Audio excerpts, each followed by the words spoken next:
You miss me, right? You're probably a bit confused right now. I'm the Doctor. Don't give it what it wants. At all costs.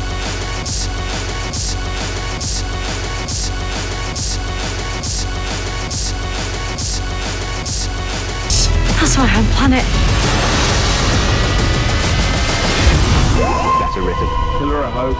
Better written. Very cliche. Better written. Pillar of Hope. Better written. Very cliche. But I still felt that story was fairly boring. That's all this here is. You don't even have to watch it in order. Better written. Very cliche. Who cares about Doctor Who? Series 12, Episode 9, Ascension of the Cybermen. Time for some chat about the first half of Series 12's finale. This week by myself, Neo from Australia, along with Ingiga from England, Mira's from America, and Looms from that country televised Who has finally set itself in Ireland. Was that the first time the show's ever been there? The show, yeah. I think Big Finish have put their tent up a few times. But they're not canon anymore, so we don't care. There wasn't even some random missing Classic Who episode where the Doctor, set up in Ireland and everyone had the wrong accent or something like that. It's one of those odd omissions of the show. Looms, as the resident Irish person, what did you think of how the show did its Irish scenes? Oh, I thought it was really, really accurate. There was one bit I noticed where the only vehicle in shot was a tractor, and that's pretty much how it is every day. There's one tractor per town. We all take turns riding it around. There's constantly old Irish music playing every speaker. Yeah, it was pretty. it was baby's first Ireland, pretty much. I don't know if we should feel relieved or denied that it wasn't the troublesome depiction of our dreams. Yeah, it was entirely something else from where it might have been. So it kept its feet out of. Yeah, that's a very good way of phrasing it. Shall we, for the listeners who weren't keeping up, shall we discuss some of the character names they chose? I might as well go ahead with that since I was the one who sort of sleuthed that. We noticed in the cast list some of the Irish characters were called Michael, Patrick, and Meg. And in my, in my wisdom, I was scouring Wikipedia. I thought, oh shit, what if this is referring to Michael Collins, his sister Margaret, and her husband Patrick? And what if this is actually going to be somehow some kind of restaging of like the Irish Civil War or the Irish War of Independence or some critical point of Irish political history?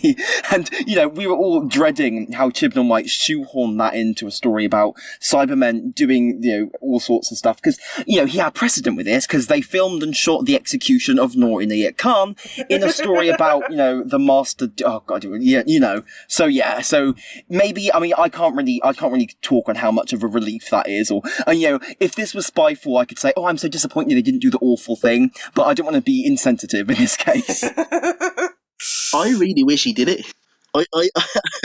And on the subject of those whole scenes, and putting aside the whole theme park island setting, which I think has some problems, which maybe you get into, but I do think that there's a certain sense of fun to just having something that's not in the horribly boring Chibnall plot, to have something that's just not explained, over-explained. And yeah, I agree, that last scene where they start, electrocuting him and stuff, there is a genuine sense of menace there. It's so odd to have something in Chibnall Who that's just, you don't quite know what's going on there. It genuinely felt like a different show. Hell, let's go all the way. Should we discuss the Legacy Who elements? Spoilers? That's not really a spoiler, that's just I don't an idea, believe this at all, but you may as well bring it up, because it kind of feeds into the meta-narrative of where this is all going. If you want to explain that, go for it. With the context that this isn't a leak, this is just a rumor, and it's entirely possible it's just one person's fan fiction. The rumor going around is that in 2023, is it? Yeah. Going to be happening? Yeah, 2023, for the show's 60th anniversary, they're going to cancel it. Again. And, what's going on right now is, in fact, the final seasons of Doctor Who. They are tying a nice little bow on everything. answering all the questions, resolving all the plot lines, bringing back all those classic characters like John Barrowman. And sometime after 2023, they're going to reboot Doctor Who, possibly involving Netflix or America or whatever scares the person spreading the rumor the most. And it's all going to resolve in... Michael Grade is going to be the new showrunner, and Chibnall is going to write every episode. And Doctors 1 through 13 are going to be reclassified as Legacy Who. So you might still get some sort of, Doctor Who Legends, books, like the sort of Star Wars thing. I have a few thoughts on that. The first is that the idea is sectioning off. It's like the reason Chibnall is doing what he's doing, which are these, oddly... sometimes I talk about this in terms of additive law and subtractive law and destructive law, and this law that adds context and adds new things, like saying the Doctor's from Gallifrey. That didn't remove anything when Pertwee said it. Hartnell had said he's from a planet, and then we got it added the name of the planet. And then there's destructive law, which removes things, or it subtracts things, or it takes away the opportunity to see something a certain way. And this is a very subjective thing, but this is what I feel like a lot of what it feels like Chibnall is doing is. But what I think... Because, this is entirely baseless. I highly doubt it's true. But it feeds into one real thing, which is that because of some technical details around how BBC Studios and I think BBC Worldwide work, is that at some point in the next couple of years, presumably after Chibnall steps down, the show has to be put up to bid to, independent studios to have a crack at pitching that they could make the show instead of BBC Studios. It's something to do with BBC Studios being for profit or something like that. It's outlined. Yeah, it's like a charter thing, isn't it? Yeah. It's on the Wikipedia page for BBC Studios. You can read more about it. But that's a new thing. That hasn't happened yet, but it has to happen at a certain point that other studios like Netflix need to say, if they're interested, we'd like to make Doctor Who because we could do this, we could assemble this team, and then the BBC has to go, And then I think the BBC Studios itself has to make its own pitch, presumably with Pete McTighe at the head is what I think is going to happen. And they have to say, well, we should keep it in-house and we can do blah, blah, blah. And maybe the BBC will say, yeah, let's keep it in-house. So, but where I'm going with this is what I think is happening is... Where you're going with this is that Pete McTighe Who is the best case scenario. Well, what have any of you seen the 2016 Adam Curtis... documentary Hypernormalisation? Oh my god, I knew there was a reason you watched that. You're going to wait to bring it up in this, weren't you?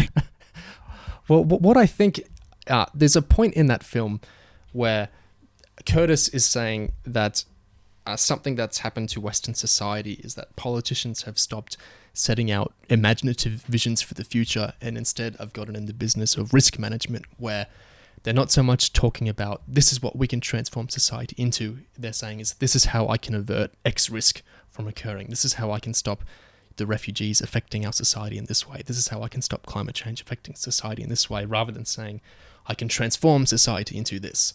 This is his opinion.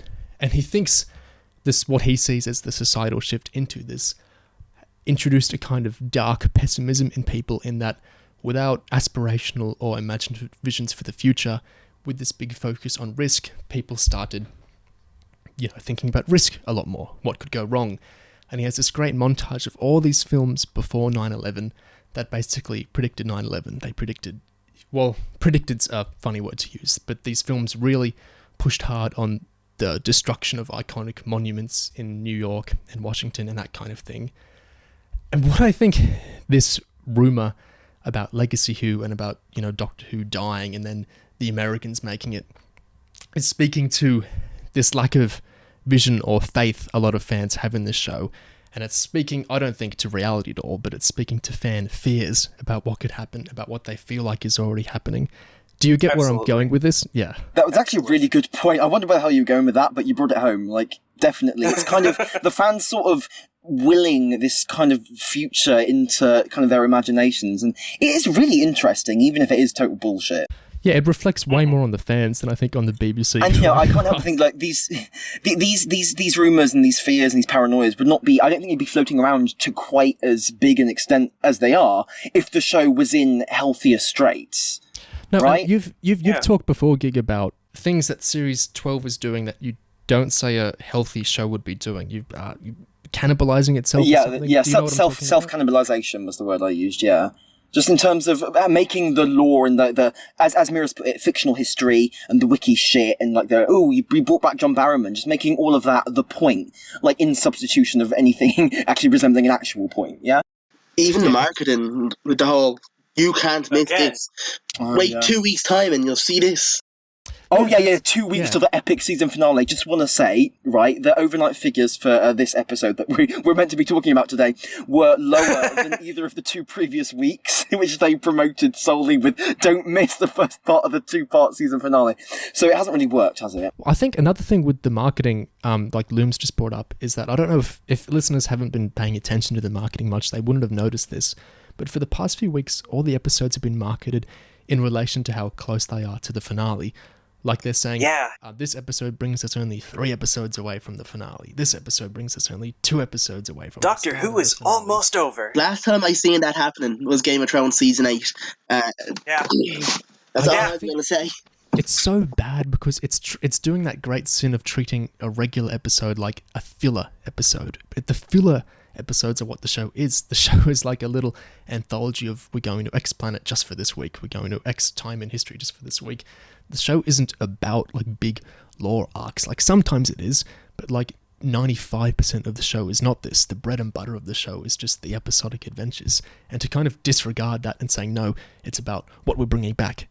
Not just relegating that to like the finales, but making it the whole focus of the experience of like the 10 weeks of following a series. It feels like what Gig says, it feels unhealthy. It feels like the show's cannibalizing itself, like it doesn't have faith in itself just to be a good version of an episodic adventure anymore. See, what's really bizarre about that 1 episode left thing is that, if it's a show that's actually, a complete serial, like, say, Game of Thrones, then there is a certain logic to it, because, if you've got a show like that, a drama in that sense, then as you get closer to the finale, you can assume that episodes will escalate in stakes and excitement and developments, whereas, with Doctor Who, an episode like Can You Hear Me has absolute fuck all to do with the ongoing story arc, no escalation of stakes whatsoever. So, if you tune in on the basis that, only 2 episodes till the finale, and you watch that, I'd be like, well, that was a waste of time. Why did I bother? It fundamentally doesn't match the type of show that this is. It's really just completely misguided. And, that's just, it just speaks to the total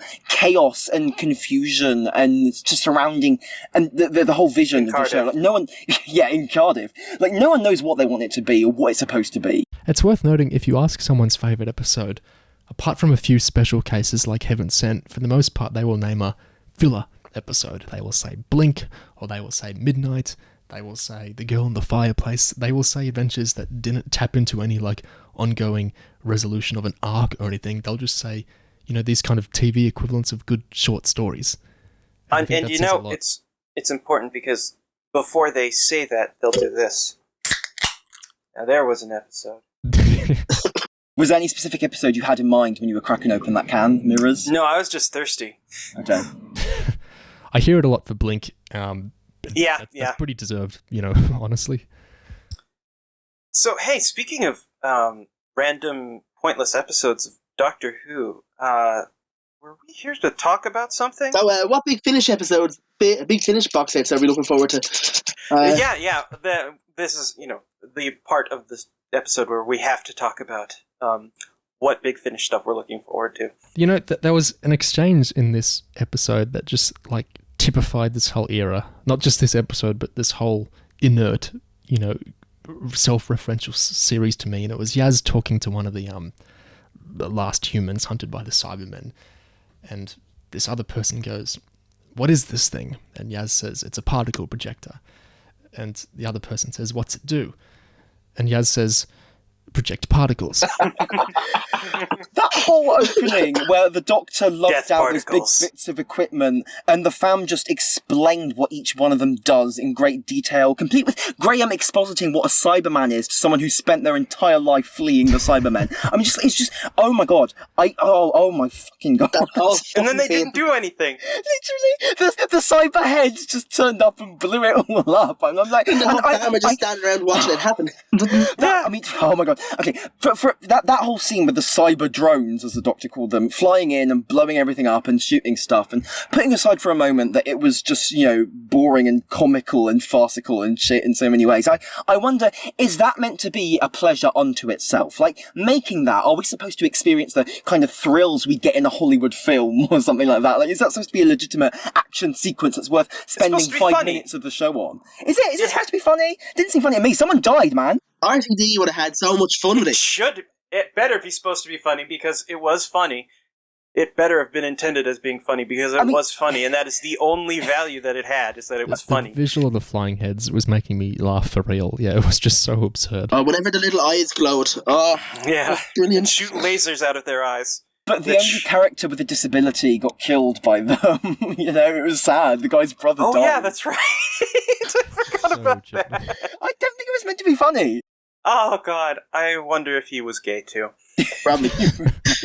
We just have to assume every time a character dies in Chibhu that they are on, LGBTQ of some kind. So basically the confirmation Yaz will finally happen when she dies, and that'll be the only way we know. That's basically her coming out scene when she gets shot to death by a Cyberman. It's coming. I don't think we'll ever get the coming out scene because 13's now saying things like, I don't need your life story. Oh, speaking of 13, I love that bit where each member of the fam kind of exposits to 13 what's just happened. Like, oh my god, 13, like, they've blown up our defences, I know. And now we don't know what to do, I know. And 13 just flips out on them, like their crap dialogue is even getting too much for 13. I know that it drives you crazy, and I like that in part, but mostly I just really like asshole 13. Every time she gets, dickish, I just love it. And honestly, I don't necessarily disagree. Like, even as early as her first episode, the only moments I thought where she was a bit interesting was where she was a bit, unpredictable, a bit mischievous, and so much of that is just Not drained anymore. away. Yeah. Question about that scene, right? Why, if cyber ships are so easy to hack into and they're so easy to hijack, why were they so stressed about getting in their little rickety spinny ride when they could run down the hill, hop into the cyber ship and hack that in 2 minutes? See, about Ethan, the hacker kid, I was honestly wondering at some point if they were going to reveal that he was actually a cyber spy, because he was so bizarrely good at hacking the cyber ship, and hey, I'm totally confident flying it. I was like a half step behind you there. I was thinking, is he going to turn out to be like a timeless child too? Because I'm looking at these final remaining humans, and I'm expecting one of them to be, Graham? Yeah, that seems like to be what everyone's guessing at this point. Is it Ravio? Is it Koshamus? Is it I don't know. Is it Graham? Is it Graham? Yeah, this isn't pulling from any leaks or anything. This is just the end of the actual episode itself, where it shows the boundary leading into Gallifrey and these being the last humans. It seems not an unreasonable assertion, given how Chibnall tells these kind of stories, that these people are gonna actually go on to Gallifrey and settle Gallifrey, and oh my god, the Time Lords were humans first, and they were these humans, and Graham was Omega. Just rearrange his name a little, and it's basically... What? Should we discuss this? Because I feel like there's a lot of opinions going around on that idea. The future humans becoming Time Lords. Yeah. And there's a lot of people... Maybe we should wait until we know that it's happening to really get into it, but I'm kind of neutral on it, I've always kind of headcanoned that might have been what happens, but I never wanted to see it. I wanted the mystery of where the Time Lords came from. But I always kind of thought, I think they were humans. This is probably just my copy way to deal with why are they so humany. And there's been stories, the 40th anniversary audio drama Zagreus explains that the reason the classic Who had so many humanoid aliens wasn't because those are easy to do costumes, because it's not because it's easy to make costumes that are bipedal and humans can easily walk around in and they're cheaper to make. It's because Rassilon, the founder of Time Lord Society, was super genocidal, and so he would go trim off alien species that didn't look humanoid, and he would propagate humanoid aliens. And he would send them to another universe. Yeah, and so this idea that we can kind of make some of the wonkiness of why things were so humany-wumany in classic Who is through Time Lord lore. That's not a new idea, and I think it's a workable idea. I don't really trust episode 10, The Timeless Children, to do it well or anything. Yeah. It's got so much needs to do, though. Timeless children. I don't think Chib can pull off what he set up. Of course not. It's Chibnall. See, He couldn't the thing with, pull off Ranscore. So Yeah, that's true. I mean, you could say this episode was basically Ranscore done slightly more competently, so maybe he's improved a little bit since Actually then. had some combat. Yeah, that's a good point. Well, and no one was saying yippee-ki-yay, Cybermen. But just briefly on that point of the whole Time Lord law thing, it strikes me the difference there is that, okay, explaining some stupid thing like why does Classic Who have so many humanoid aliens, like, that's kind of a minor thing, and it still doesn't take the Time Lords themselves, the mystery of them, and say, okay, we're not going to let the mystery be, we're going to explain. And, Neil, I agree with you. It's like, I love things where, it can be an idea that maybe you like, but it doesn't have to be shown. Like, we didn't have to see Missy run Danny Pink over in the street, right? It's a fun idea if I just have it in my head, right? Yeah, Moffat was very good at this. Like, even in Listen, we don't actually get it confirmed that Boy is the first Doctor, and indeed, he wouldn't be anymore. I like that Moffat tended to give you options, even if he was obviously heavily leaning towards a certain direction. He tried not to make it so explicit as to exclude fans. And RTD sometimes did this too, like the middle-aged woman in The End of Time. RTD scripted her as the Doctor's mother, but he never put any lines in that. Like, that would obviously annoy some fans, and there's other fans that would prefer it to be the Doctor's father, Ulysses, but gender bent. Actually, from what I remember, the shooting script is even more remarkably ambiguous when at the very end. Oh, that's a credit to RTD. I think it's inclusive, this idea. Like, you might have a really cool shaking up lore idea, but, being kind of so gracious, unless it's like so necessary for your story that you need to make it explicit, being kind of gracious that you're giving fans like a get out clause, like, you don't need to totally believe this in the way that I do. It's a very nice thing that RTD and Moffat did like that. It's, now, Nate and Hunter aren't here, so I have to be the American who's into Faction Paradox, even though I'm not. I don't know anything about Faction Paradox. I've never read you could tell us anything and we'd believe it. But this is reminding me of that book, The Book of the Enemy, where every story in it is like a different explanation of who the enemy is, except that this is if one of those stories was aired and declared canon. This is the answer. This is the answer of who the Time Lords are, rather than trying to the many interesting possibilities that you can tease out from the details we've been given over the years.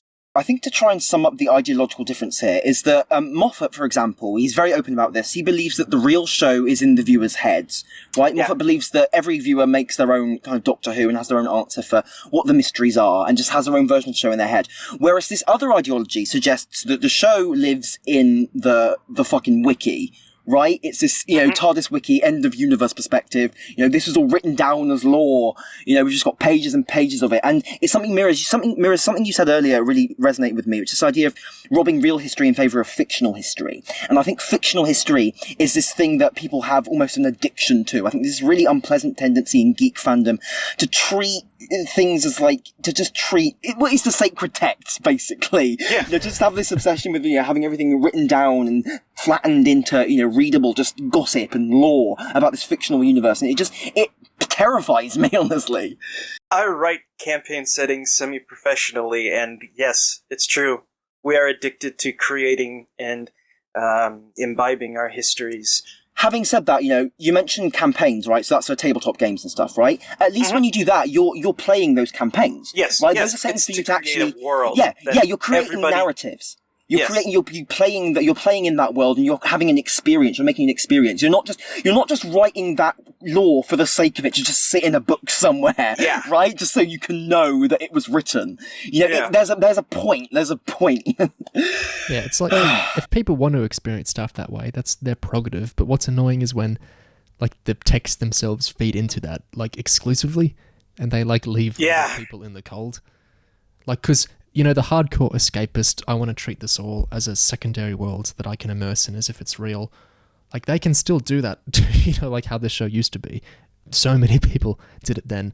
But now it's like locking the people who aren't as invested in that out because it's it's prescriptive. It's like forcing a certain reading onto everything. It's not leaving those gateways open anymore. Yeah. It's a little depressing. It's like, imagine if they made a company that just made Doctor Who stories explaining things. It would just be awful. That whole thing that we were just talking about, how looking out people who aren't invested in the lore, it strikes me that's a huge thing, because throughout not just the promotion, but in this episode itself, what does the Master say right at the end? What is the cliffhanger of this episode? He says, everything's about to change forever. What have they been saying in every single trailer? Oh, this is going to change everything again. It's a season that changes everything. Everything's going to change. And I'm like, why do I care? You know, why do I give a shit that, oh, you're going to change the law? I mean, you know, maybe if you told me what it was, I might care about it then. Just the mere fact you're going to change the law is not in itself an interesting proposition, unless you're the kind of person who is obsessed with that shit, you know? Doctor Who is about change, and this next episode is going to be all change. Why can't you want anything And else? he is the god of that change, and there's nothing anyone can do to stop him. But Gig, don't you understand? You're misunderstanding. It's not that everything is going to change in Doctor Who. They're saying everything changes because they're bringing back Torchwood. I mean, I will accept that. You know, it's a more enticing proposition than what we might be getting next week. Yeah. You know, there is a weapon more powerful than any nuclear bomb. That weapon has changed, and Chibnall is its architect. And we just got to accept that. Speaking of change, what did you think of the new Cybermen, the musical?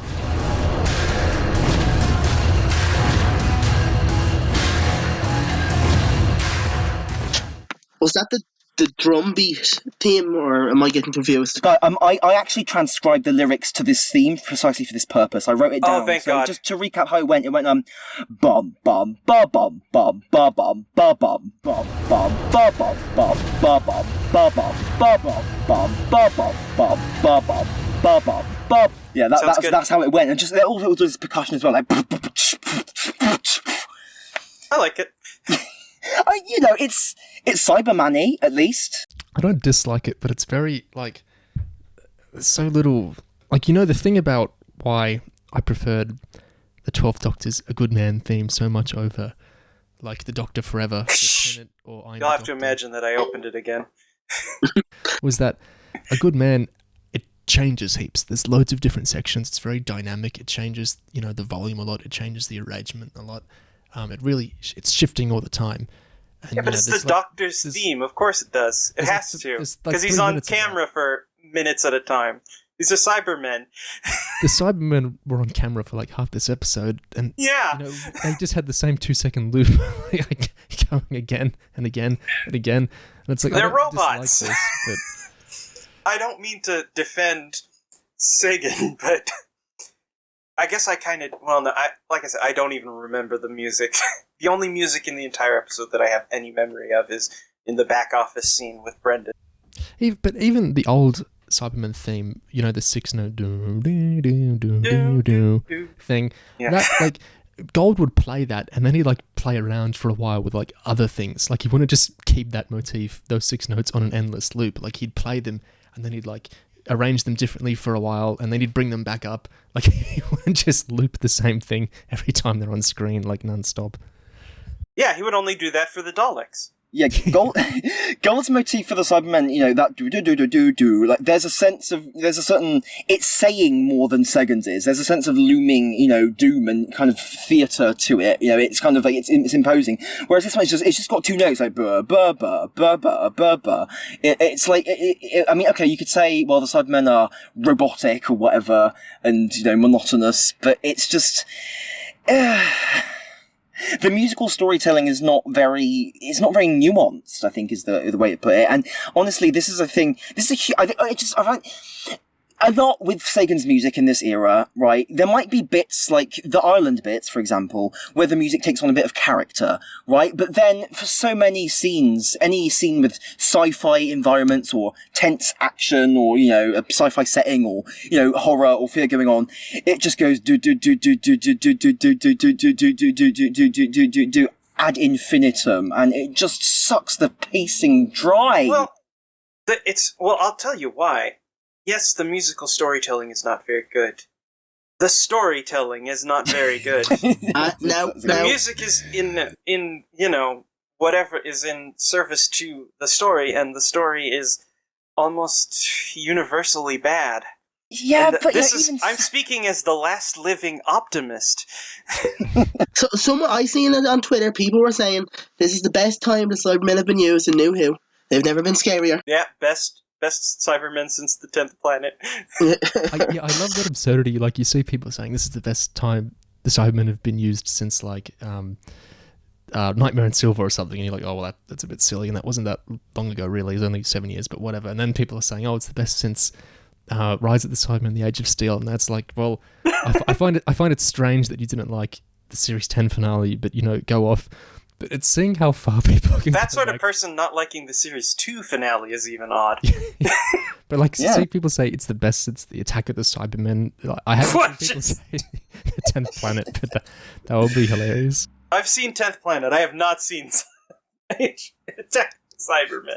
You know, speaking of a classic Who Cybermen stories, it strikes me they did the thing again. It just makes me see retroactively how great and refreshing it was to have World Enough and Time and the Doctor Falls, a story where the Cybermen are in it, but they don't do that fucking thing where there's a big tomb of dormant Cybermen that wake up and come out in a bunch of, you know, big gang. You know, they did it in Nightmare in Silver, and now they're doing it again here, and it's just, it's so played out and tiresome. I don't mind the design though. The face is cute. I mean, I don't care about the spikes. The only thing I dislike is the spikes, because it just looks kind of ridiculously edgy to me, but I like the faces. It's very 90s.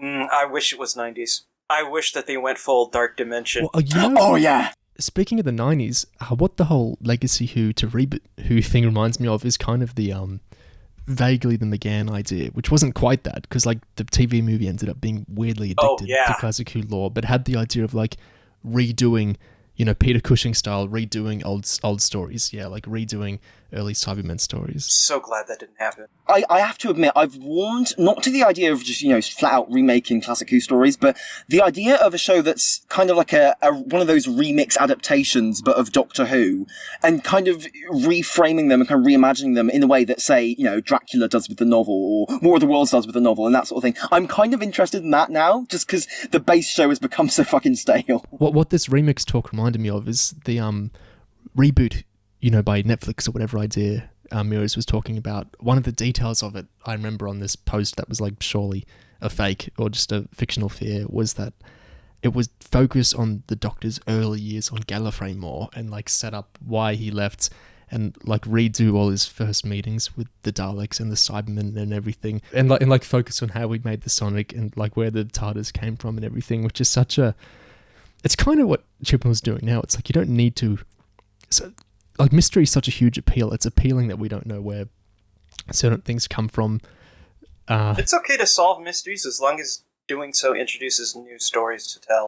Well, I think it's okay to make new mysteries and solve those. I think when you're trying to solve old things that are mysteries, but they're not like mysteries looking for solutions. They're just like part of the essence of the character. I think it's super dangerous territory. Yeah, I think it's the difference between a question and a mystery, isn't it? Like, I think, you know, where did the Doctor come from is a question, but it's not, you know, a mystery is something that is kind of introduced and kind of maybe, well, I guess I'm thinking mystery in like the, you know, detective fiction sense, which might be wrong. In that case, yeah, but a mystery in that sense would be one that has an answer. There is a solution. Yeah, but, go on. In Broadchurch, you know, why the boy died is the mystery. Who killed the boy is the mystery. Why Alucardi started smoking is not a mystery. Like, we don't need that explained, and I feel like we're kind of getting the effective equivalent of that now. Like, we didn't need to see... It's something that just doesn't need to happen, does it? It doesn't need to happen. You know, speaking of things that don't need to happen... Next episode! Between this that sentence could end any way, couldn't it? Between Ascension of the Cybermen and the Battle of Ransgrove Colossus and the Ghost Monument and Orphan 55 and lots of episodes, there's a real pattern in this era of episodes set presumably on like alien planets, well not Orphan 55, but you know, on so-called alien planets where there's just a couple of other actors and like it looks like a quarry and it's a few people with weird names and it's like, oh, what's the Jagaska up to? What's Umsang up to? What's who are Angstrom and Epso? Yeah, and they're all just kind of hostile to the Doctor until the Doctor wears them down. And they talk in like these barren sets And like there's weirdly over-the-top lighting and these spaceships that all look the same, and there's a bunch of technobabble, and then, you know, they grind to the halt for the, you know, emotional scenes, like the big emotions, the backstory. It's like they're very of a pattern, aren't they? And why? It seems to be all the hell they can do. I think this whole thing that they need big vistas and landscapes is kind of pigeonholing them in terms of what kinds of stories they can tell. Like, we're not getting bustling alien worlds or anything like that. We're not getting populated places like New Earth or actual locales. We're just wandering around these dire wastelands. It reminds me of, there was this really interesting young man I saw on TV a long time ago. I forget what his name was, but he was complaining to Pip and Jane Baker about how their episodes weren't very well written. You really got the sense, this is a guy who prefers Terry Nation. This is this is Doctor Who written by a Terry Nation fan, as opposed to I don't want to cast aspersions on prior showrunners, but let's say Robert Holmes fan or yeah. Talking about Classic Who just made me realise I don't think it's so much that Chibnall's, you know, a fan of Terry Nation. I think Chibnall's a fan of. I'm being like slightly ironic here. I'm not trying to actually accuse Chibnall of this terrible crime, but it feels like he's a fan of, you know, in like six-parters, how there'd be a few episodes that are just totally inert and do nothing, and it's just like a complete runaround. Well, this episode, it's like it re-establishes the bad guy that we had established last week. What else does it do? I mean, he says Ascension a lot. It has a hovercraft chase. Like, you could have just skipped this episode completely, just put like the last 5 minutes of it as the cold open of the next one, basically. And you could say this for Heaven Sent too. So like sometimes it applies to good episodes, because it's like the filler thing we're talking about. Filler can be good, but when you're trying to do your big arc thing and nothing happens in an episode, and it's just turning the same wheels of saying we're setting this up just like we set it up last week, it reminds me of those, Susan got kidnapped, or Susan got imprisoned, and then next week we get her out and we continue, you know, the goal that we set up the week before anyway. Yeah. I mean, you know, we can shit on Terry Nation all we like, but Terry Nation did, you know, The Keys of Marinus and The Chase, which are both stories where the TARDIS team just go through a weird whirlwind of eccentric situations, and there's something weird and different happening every week, and that feeling is completely absent in Chibnall's era, so, you know, it's not that Nation-esque, I think. I just want to say, that Ashad, the Cyber Zealot, it seems his whole goal is now the death of everything. So does that mean there's going to be a threat to the entire universe again? Like, the stakes have never been... I mean, he said something about, like, okay, all your deaths, the death of everything is within me. And just, that seems like he's going to end the world of the universe or something, you know? He's lampshading the Legacy Who thing. He said Ascension of the Cybermen and beyond, and the Doctor's like, what's beyond that? And obviously in the next time trailer, we see they're going to go to Gallifrey, so maybe they want to take over the whole nexus of time, and I don't know. They're going to make supremacy of the Cybermen canon. Yes! Cyber Rassilon! Give me Donald Sumpter just strides on in cyber gear. Actually, that would be good. Yeah. Yeah, it would, actually. I like how it's the second Chib finale in a row to take place so far in the future that there can be no stakes. Nothing bad can happen. That'll matter. It's the second Chib finale in a row to have characters going inside a big shrine that looks like a dark warehouse with lots of pipes everywhere. It's an angry man who growls all the time. There was a couple of shots that I swear were like direct references to Jamie Child's rant score for some reason. Like there was a shot, there was certain silhouette shots and like 13 running in a corridor lit a certain way. Cinematic parallels. Why the hell are you referencing rant score? You remember that big zoom out when they were in that crap little spaceship and there was something knocking on them from outside? Neo, what was it you said that you wished it had been? I legit thought it was going to be the Pating on this. Turn of the Pating knocking on the outside. Oh man. All this talk with filler episodes reminded me of a good quote, I think. They're not trying to kill her, but fill her. At this point now, right towards the end of our discussion of the episode, we're going to touch on leaks regarding Series 12. We've avoided talking about these previously, but now we're in the finale, we felt it best not to ignore their saliency anymore. These leaks involve some presumed events and revelations of the 10th episode, the Series 12 finale. While some perhaps very canny and creative viewers could have predicted some of the material of these leaks from their own watching of Series 12. Their specificity may make them too spoilery for certain listeners now invested in being surprised by the 10th episode to hear. So we're having this discussion at the end of the podcast in case listeners just wanted to hear our earlier non-leak discussion and don't want to hear this bit at the end now, but goes into the leaks, starting in 3, 2, 1, now. Maybe, Gig, you want to do the honours. Can you outline exactly what we think is happening with this Timeless Child plotline and this Ruth plotline and how it's all syncing up? Can you attempt? Try and summarise it. Well, the loose outline of what we would seem to understand from these leaks from back in October, and that have been occasionally popping up since, is that the Timeless Child was found on an unknown planet by a character who is known only as Tectean, and was taken to Gallifrey. And the Timeless Child is a child that can regenerate endlessly. I mean, what exactly that entails, we don't know. But something is extracted from the Timeless Child and placed into the Time Lords in order to make them what they are. I mean, beings who can, cheat death, who can regenerate a certain number of times. And we don't know all the specifics there. But basically, and the key to all this is that apparently it would seem that the Timeless Child is also the Doctor. It would seem. So, and that's basically the long and short of it. So, if this is the case, it might mean that, prior to, William Hartnell, maybe, there was not only Ruth, but maybe there was potentially many other regenerations of the Doctor, beforehand. And how exactly this might spool out, we still don't know. But, needless to say, we have all sorts of thoughts about that. Yeah. I think of all the things we were predicting the Irish scenes to do, casting the first, or what would appear to be the first Irish Doctor, was certainly not something I was predicting. Had anyone else been thinking of that? Besides Chibnall, evidently. No, I assumed that the next time we saw the Timeless Child was going to be as Ruth. Or as the little baby child. Yeah. See, I made the mistake of assuming that the Irish stuff from the trailers would somehow be connected to the Cybermen plotline, especially since the actor playing the Cyber Zealot is Irish as well. But of course, foolish me for thinking that things in a Chibnall episode would be connected to each other in any meaningful sense. People always say, it's too early to judge. And it's a two-parter, so it kind of is. Let's be real. But right now, I feel oddly good about the Irish material because it's so disconnected and so nonsense and surreal. I'm gonna say it feels a little Lynchy, just a little bit. It feels a little Dougie Jones, but I know that it's not going to pay off. I know that it's going to fall apart. But for just now, it feels like a weird, sidestep, alternate thing going on.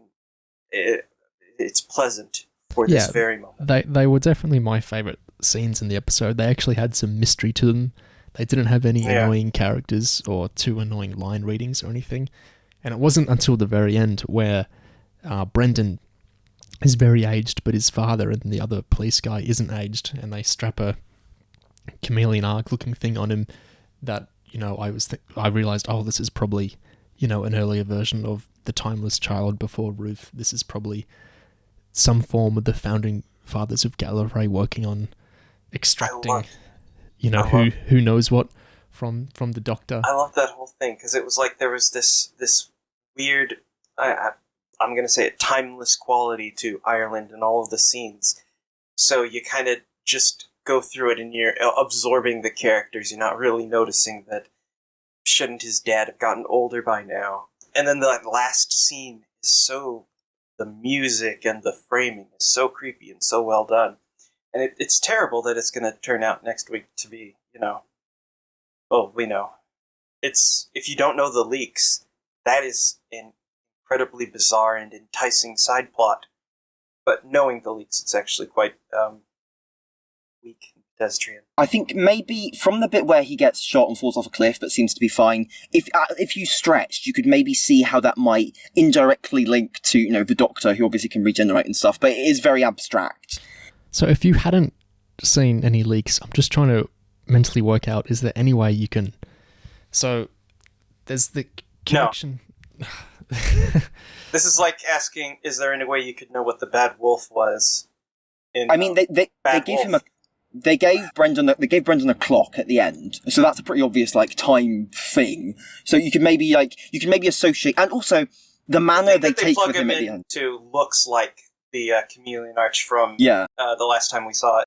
And like the whole manner taken by the two sort of guys at the end when they take Brendan, give him the clock and strap him into the thing, it is a bit reminiscent of that whole shit we saw in Fugitive with Gat and Lee and getting his service medal and all of that. There was this weird sense of formality around it. It just reminded me of that. One more thing on the connections thing. Obviously they flag up at the end that they're going to wipe his memory. And if you're actually thinking about this arc, which maybe Chibnall doesn't want you to do, but you might have twigged that, the Doctor has no memory of being Ruth, for example. So you might say, oh, there's a connection there. Maybe these two things are linked. And it's from there that, one can get the idea that if this is a mystery, timeless person, that they're probably... Is there a connection between Ruth and the timeless child in Fugitive, or is that all drawn from outside material? They don't mention the timeless child at all in Fugitive, do they? Like, I think they don't really, I wouldn't. They don't really explicitly link the timeless stuff to Ruth. I guess it's just something that people are kind of.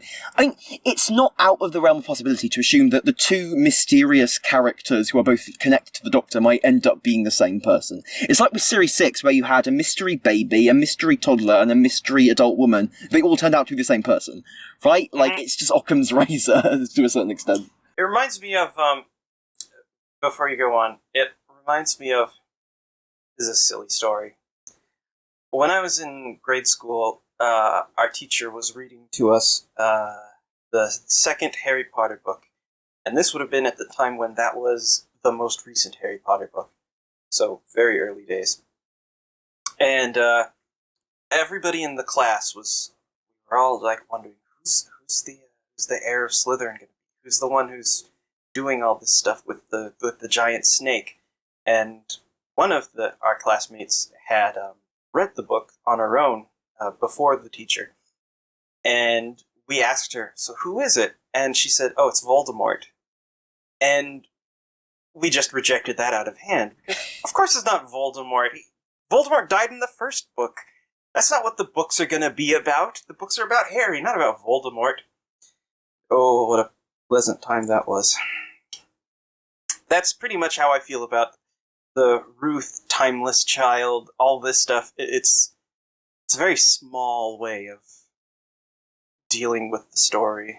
It shrinks the universe. Yeah. In terms of mystery, it's not like... there's not really much of a mystery to it, is there? Like, basically, okay, there's some stuff that you're just going to be told at a later date. And until then, we're just going to tease you in the most arbitrary manners. Like, Can You Hear Me? Where instead of a glimpse of the Doctor's darkest fear, we just get another flashback to the timeless child, but slightly longer this time. And it's just, and now we've got the Master popping up like, hey, everything's going to change. I'm going to tell you that thing I didn't tell you before. It's just, meh. What do you think? Do you think the complaints about how Ruth being the first Doctor that's a woman of colour, would you apply these similar complaints to Brendan if he is indeed a Doctor? That the first Irish Doctor doesn't become first someone, ginger.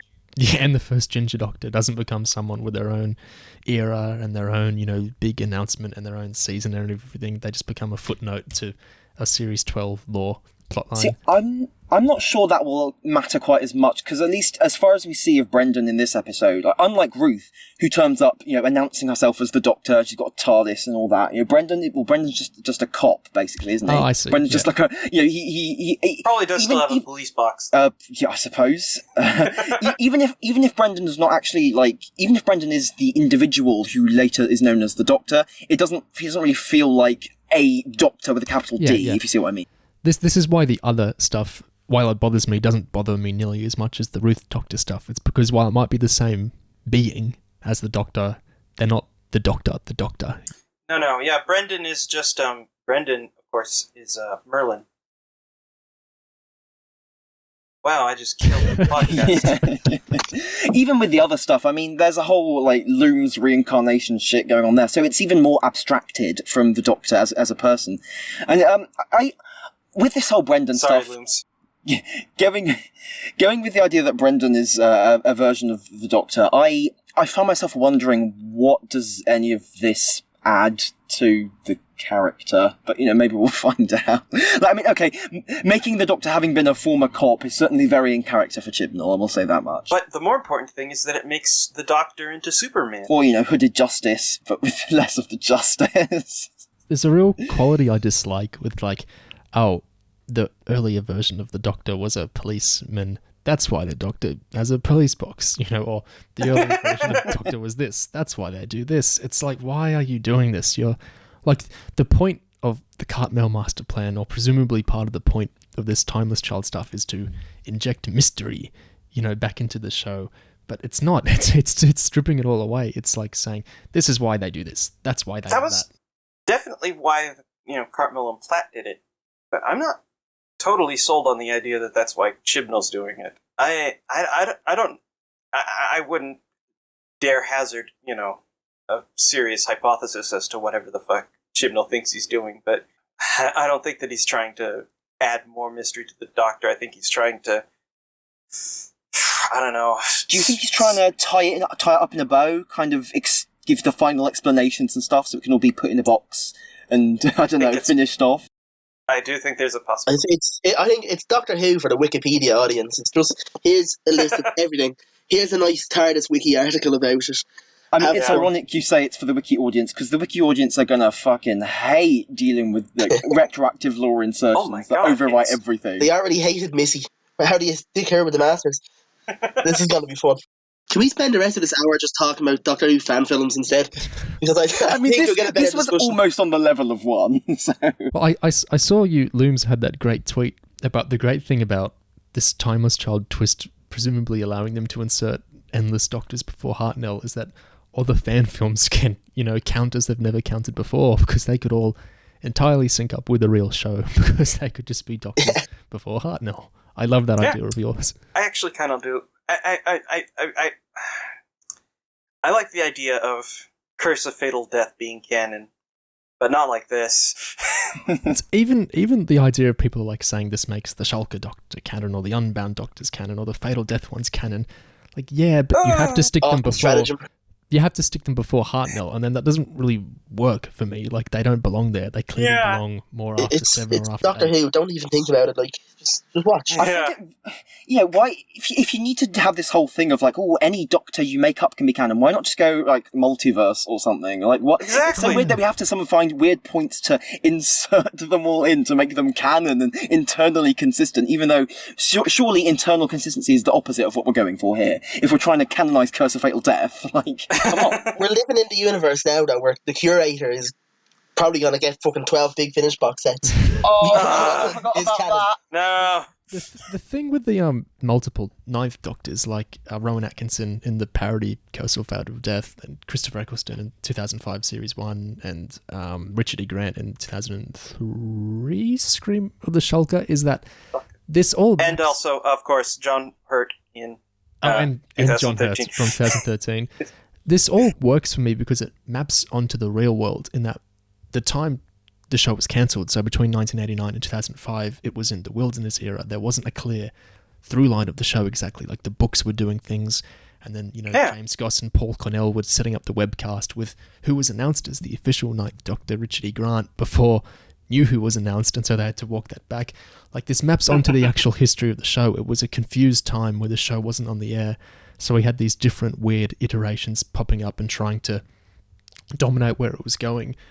But the problem with the pre-Hartnell stuff is it doesn't map onto anything. There was no Doctor before 1963, so when you're inserting things there, they don't map onto any actual history or the real world's development with the show. I don't know if this frustrates other people as much as it frustrates me, but it really annoys me to lose that synchronicity between the show and the actual context of the show. Yeah, the meta-narrative of the show. It's just another part of the disharmony for me. I wouldn't say it's the most important part. To me, it is robbing real world history in exchange for fictional history. Not much care for it. Oh, that reminds me. Another thing that thinking about the Timeless Child and everything has got me thinking about. We're told the Timeless Child has endless regeneration or whatever. That's also exactly the same thing that they say about Rassilon in The Five Doctors.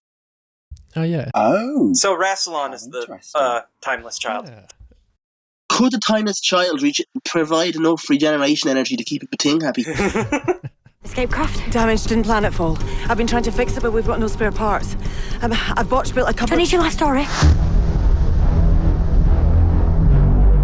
What is that thing? Particle projector. The doctors customised it to project particles. Systems didn't stop them, Doc. I know. They destroyed everything we brought with us. I know. We haven't got anything else to defend ourselves or them. I know! Is that a butcher's? Butcher's hook? Look. It's Cockney rhyming slang. No, don't worry about it. You are really strange. Excuse me, I'm the most normal bloke you're ever going to meet. A Cyberman that makes other Cybermen scream. Better written. Pillar of hope. Better written. Very cliched. Better written. Pillar of hope. Better written. Very cliched. Better written. Pillar of hope. Better written. Very cliched. Better written. Pillar of hope. Better written. Very cliched. But I still felt that story was fairly boring. That's all this year is. You don't even have to watch it in order. Better written. Very cliched.